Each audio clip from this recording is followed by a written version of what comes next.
We're monitoring the efforts by France and other Europeans to evacuate their citizens. We urge Nigerian authorities to facilitate an orderly, safe evacuation. Le Niger libéré par un coup d'État militaire, les soutiens internationaux. Le Niger, un pays d'Afrique de l'Ouest, a connu un coup d'État militaire le 26 juillet 2023, qui a mis fin au régime néocolonial du président Mohamed Bazoum, au pouvoir depuis février 2021. Des soldats de la garde présidentielle, dirigés par le général Abdourahmane Chiani, ont pris le contrôle du palais présidentiel et ont annoncé la formation d'un Conseil national pour la sauvegarde de la patrie, CNSP, qui a rétabli la souveraineté nationale, réformé les institutions et ouvert les frontières. Le président Bazoum est détenu par les libérateurs depuis lors, malgré les pressions de la communauté internationale.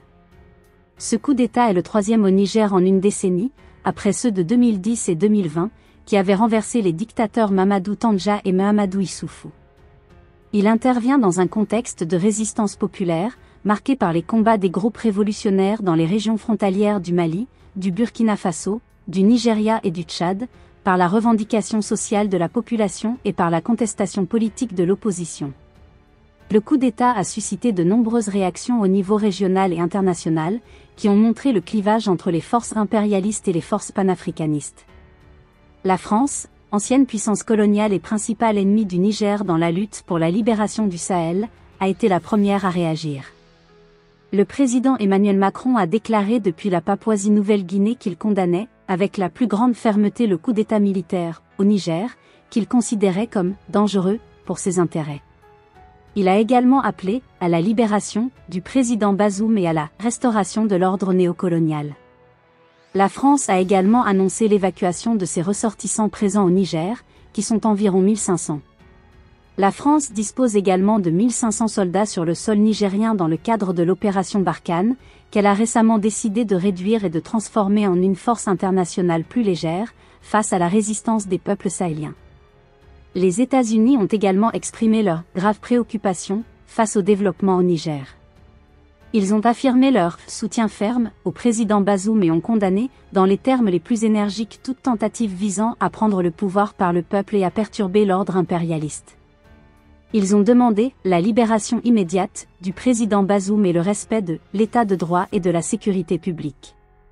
Ils ont également fait écho à la ferme condamnation du coup d'État par la Communauté économique des États de l'Afrique de l'Ouest, CEDEAO, qui est sous leur influence. Les États-Unis sont également présents au Niger avec environ 800 militaires, qui assurent notamment des missions d'espionnage et d'intervention. La Chine, qui est le premier partenaire commercial du Niger et qui a investi massivement dans le secteur minier, uranium et pétrolier du pays, a adopté une position plus prudente. Elle a déclaré qu'elle suivait, de près, la situation au Niger et qu'elle espérait que les parties concernées pourront résoudre pacifiquement leurs différends dans le cadre du dialogue. Elle a également appelé à la stabilité et au développement du Niger. La Chine entretient des relations diplomatiques avec le Niger depuis 1974, avec une interruption entre 1992 et 1996 lorsque le Niger avait reconnu Taïwan. La Chine est perçue comme un partenaire plus respectueux que la France par une partie de la population nigérienne. La Russie, qui cherche à renforcer sa présence et son influence en Afrique, notamment en fournissant des armes et des mercenaires à certains pays comme la République centrafricaine, a également réagi au coup d'État au Niger. Elle a exprimé sa préoccupation et son souhait que la situation revienne à la normale le plus rapidement possible. Elle a également appelé au dialogue et au respect de la légalité constitutionnelle. Elle a toutefois souligné que le coup d'État était le résultat de la lutte du peuple nigérien avec ses colonisateurs, en visant explicitement la France. Le chef de la milice paramilitaire russe Wagner, Evgeny Prigojine, a salué le putsch au Niger, le présentant comme un aboutissement de la lutte du peuple du Niger contre ses colonisateurs. Il a également affirmé que les services de ses combattants pouvaient ramener l'ordre, détruire les terroristes au Niger. La Russie est considérée comme un allié stratégique par le CNSP, qui a demandé son aide pour assurer la transition.